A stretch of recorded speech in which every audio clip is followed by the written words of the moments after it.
Doctor ইউনূসকে বলেছেন আপনি যমুনাতে বসে থাকেন, বসে থাকছে, আমরা আপনার বাসির সামনে এখন নাচানাচি করব, আপনি আমাদের ঠান্ডা পানি দেবেন, বিরিয়ানি পাঠাবেন, আমরা এখন এখান থেকে শাহবাগে যাব। আসিফ নজরুল সাহেব চিন্তা করেন, তার বাসা থেকে ছাগল ধরে নিয়ে তার চোখের সামনে জবাই করে খেয়ে ফেলছে। আসিফ নজরুল একটু শব্দ করতে পারেন নাই। কেউ হয়তো জীবনে বিসিএস করাতে দূরের কথা, একটা কেরানির চাকরি পাবে না, সে সচিবালয়ে অবাধে ঢুকে গিয়ে। এখন এটা প্রমাণিত যে এই অভ্যুত্থানের পেছনে দেশি বিদেশি অনেকগুলো চক্র ছিল। এই অভ্যুত্থানের পিছনে স্নাইপার রাইফেল ছিল। প্রতিপক্ষ রাজনীতিবিদদেরকে নিয়ন্ত্রণে রাখার যে অসাধারণ সফলতা শেখ হাসিনার ছিল, এই ভদ্রলোককে বাংলাদেশে একটা বিস্ময়কর মানব বলে মনে হয়। আমি একটা বুঝি না যে শুধুমাত্র ছবি তুলে, ক্যামেরা দিয়ে ছবি তুলে একটা মানুষ এত প্রভাবশালী হতে পারে, এটা আমার মাথায় ঢোকে না। আমি যদি এটা জানতাম, আমি ছোটোকাল থেকে সব কাজকর্ম বাদ দিয়ে শুধু ক্যামেরা দিয়ে ছবি তুলতাম, ওনার মতো হতাম। তারপরে ওনার গাড়ি ঠাড়িতে চড়ে না, কেমন যেন অদ্ভুত পোশাক পরে, অদ্ভুত ভাষায় কথা বলে, আবার সাইকেলে করে ঘোরাফেরা করে। কিন্তু এই যে সাইকেলে চড়ে, আমরা এত দামি দামি গাড়িতে চড়ি, আমাদেরকে কেউ ডাকে না, কিন্তু তাকে সবাই ডাকে। আমার কাছে মনে হয় লোকটা কোনো জাদুটোনা জানে, তার ভিতরে নিঃসন্দেহে কোনো মন্ত্র, তান্ত্রিকতা, এই জিনিসগুলো তার ভিতরে আছে। আদারওয়াইজ এত ম্যাগনেটিক পাওয়ার কেন, সবাই কেন তাকে নিয়ে টানাটানি করে? আমরা অনেক লোক যেটা শুনলাম যে ডক্টর মোহাম্মদ ইউনূস সেই তার যে কিচেন ক্যাবিনেট ছিল, বা তিনি যাদেরকে খুব অনুনয় বিনয় করে রিকোয়েস্ট করেছেন যে আপনি আসেন, তার মধ্যে উনি ছিলেন, শহীদুল আলম সাহেব ছিলেন, যাকে উপদেষ্টা হওয়ার জন্য বলা হয়েছিল, কিন্তু তিনি উপদেষ্টা হননি। কিন্তু উপদেষ্টা না হওয়ার সত্ত্বেও ডক্টর ইউনূসের প্রতি যদি কারো প্রভাব থেকে থাকে, তাহলে প্রথম আলোর মতিউর রহমান, তারপরে মাহফুজ আনাম, ডেইলি স্টারের, এদের সমপর্যায়ের বা এদের চেয়ে বেশি প্রভাব তার ছিল। যাই হোক, পরবর্তীতে আবার দেখলাম যে এই সরকার যখন ক্ষমতা এলো, ক্ষমতা আসার পরে হঠাৎ প্রধানমন্ত্রী তনয়া সেই জাইমা রহমান, তার সঙ্গেও দেখলাম যে এই ভদ্রলোকের একটা নিদারুণ সম্পর্ক। মনে হচ্ছে জাইমা রহমানকে সেই ফটোগ্রাফি সম্পর্কে তিনি ধারণা দিচ্ছেন, অথবা এরকম একটা ভাবনা আছে মেন্টর হিসাবে। আবার এখন দেখা যাচ্ছে যে সেই বিএনপির বিরুদ্ধে যে সমস্ত লোকজন রাজপথে কথাবার্তা বলছে এবং জঘন্য কথাবার্তা বলছে, এবং যাদেরকে মনে করা হচ্ছে যে they are the part of the deep state, তারা ডিপ স্টেটের পার্ট, এবং সেখানে ওনাকে এই পাশে বসানো, অন্যান্য লোকজনের চেহারা শুরু দেখে আমি আসলে মিলাতে পারছি না। কিন্তু তিনি বলেছেন যে তিনি কোনো দলের সাথে সম্পৃক্ত নয়, তিনি জনগণের সাথে সম্পৃক্ত, জনগণ যে দল করে মানে জনগণের দলের সাথে সম্পৃক্ত, এমন কথা তিনি বলেছেন। এটা তো আরও মারাত্মক। এটা আরও মারাত্মক হলো যে তিনি এই কথা বলার অর্থ বিএনপি জনগণের দল নয়, এবং বিএনপির সাথে জনগণের কোনো সম্পর্ক নেই। আর এখন তিনি যাদের পাশে বসেছেন তারাই দেশের সমস্ত জনগণকে রিপ্রেজেন্ট করে, এবং যেহেতু তারা দেশের সমস্ত জনগণকে রিপ্রেজেন্ট করে, তাদের দলে এই ভদ্রলোক যোগদান করেছেন।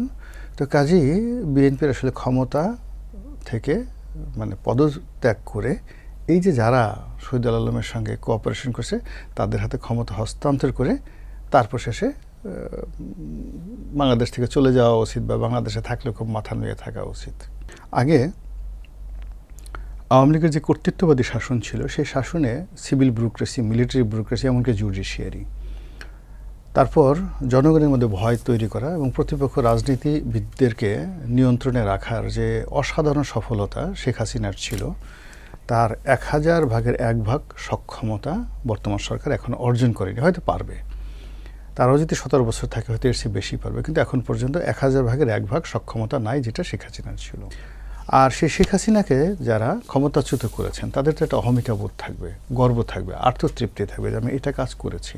ফলে সেই দিক থেকে তারা সরকার যে থ্রেট দিয়েছে যে আমরা শেখ হাসিনাকে পতন করেছি, তাকে দেশ থেকে তাড়িয়ে দিয়েছি, তোমাদেরকে ফেলে দেওয়া মানে আমাদের কোনো বিষয় না। ফলে এই কথার মধ্যে যুক্তি আছে, এটা অস্বাভাবিক কিছু না। তারা ফেলবে কি ফেলবে না, করবে কি করবে না, এটা তাদের দয়া মায়ের উপর নির্ভর করবে, নাম্বার 1।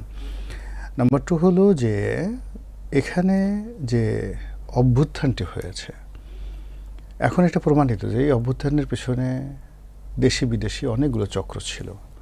এই অভ্যুত্থানের পিছনে স্নাইপার রাইফেল ছিল।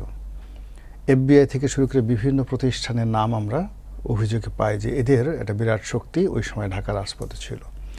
যে সকল ক্যাজুয়ালিটি হয়েছে, হত্যাকাণ্ড হয়েছে, খুন খারাপি হয়েছে, তার সঙ্গে অনেক অজানা শক্তি জড়িত ছিল।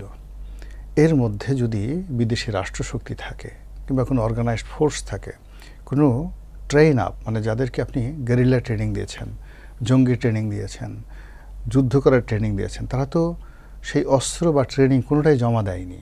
তো সেটা তো এখন পর্যন্ত আছে। তো ফলে কি হলো যে যারা ক্ষমতায় ছিল 17 মাস, তারা কি এদের সঙ্গে এই যে গ্রুপটি শেখ হাসিনাকে ক্ষমতাচ্যুত করেছেন, তাদের সঙ্গে তারা সরাসরি সম্পৃক্ত, তাদের ইনফ্লুয়েন্স না তাদের ভালোবাসার ফসল, এটা হয়তো গবেষণা করে আমাদের বলতে হবে, উই আর নট শিওর। কিন্তু যেটা বলা যাচ্ছে সেটা হলো যারা শেখ হাসিনাকে হটানোর পেছনে নিয়ামক হিসেবে ছিলেন, তারা ডক্টর মোহাম্মদ ইউনূসের জমানাতে ছিলেন দুনিয়ার সবচেয়ে হ্যাপিয়েস্ট ম্যান। তারা কারো যদি ম্যাট্রিক পাস হয়, সে প্রিন্সিপালের কান মলে দিতে পারতো।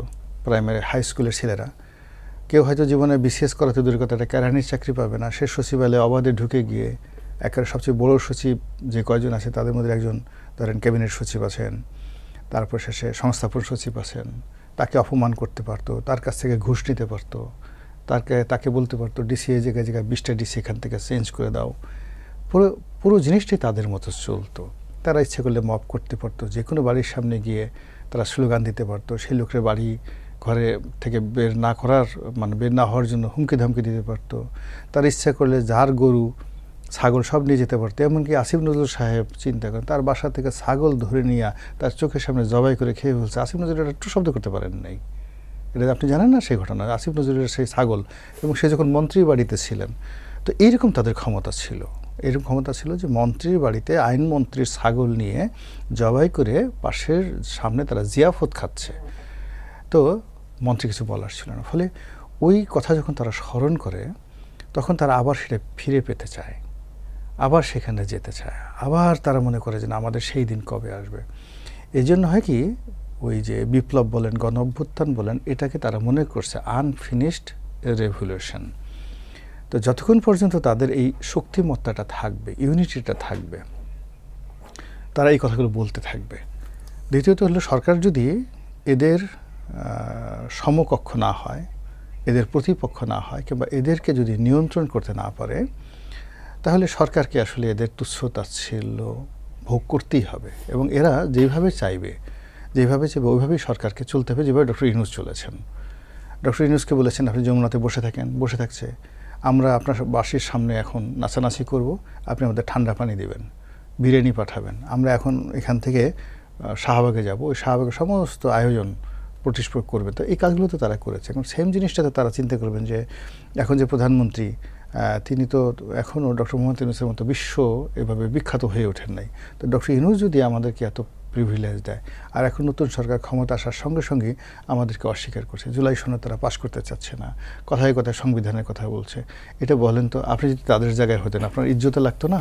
আপনি একটা ক্ষমতায় আনছেন, 17 মাস 18 মাস আপনি প্রচণ্ড প্রতাপে ক্ষমতায় চালিয়েছেন, আর সেখানে মাত্র 45 দিনের একটা সরকার আপনি 17 মাসের বা 18 মাসের যে সম্রাজ্ঞী বা যারা ওই সময় যারা কিং ছিলেন, কুইন ছিলেন, এখন আপনি তাদেরকে না চেনার ভান করছেন। এটা হয় না। ফলে তারা যে কাজগুলো করছে, আমার কাছে মনে হচ্ছে এটা থেমে থাকবে।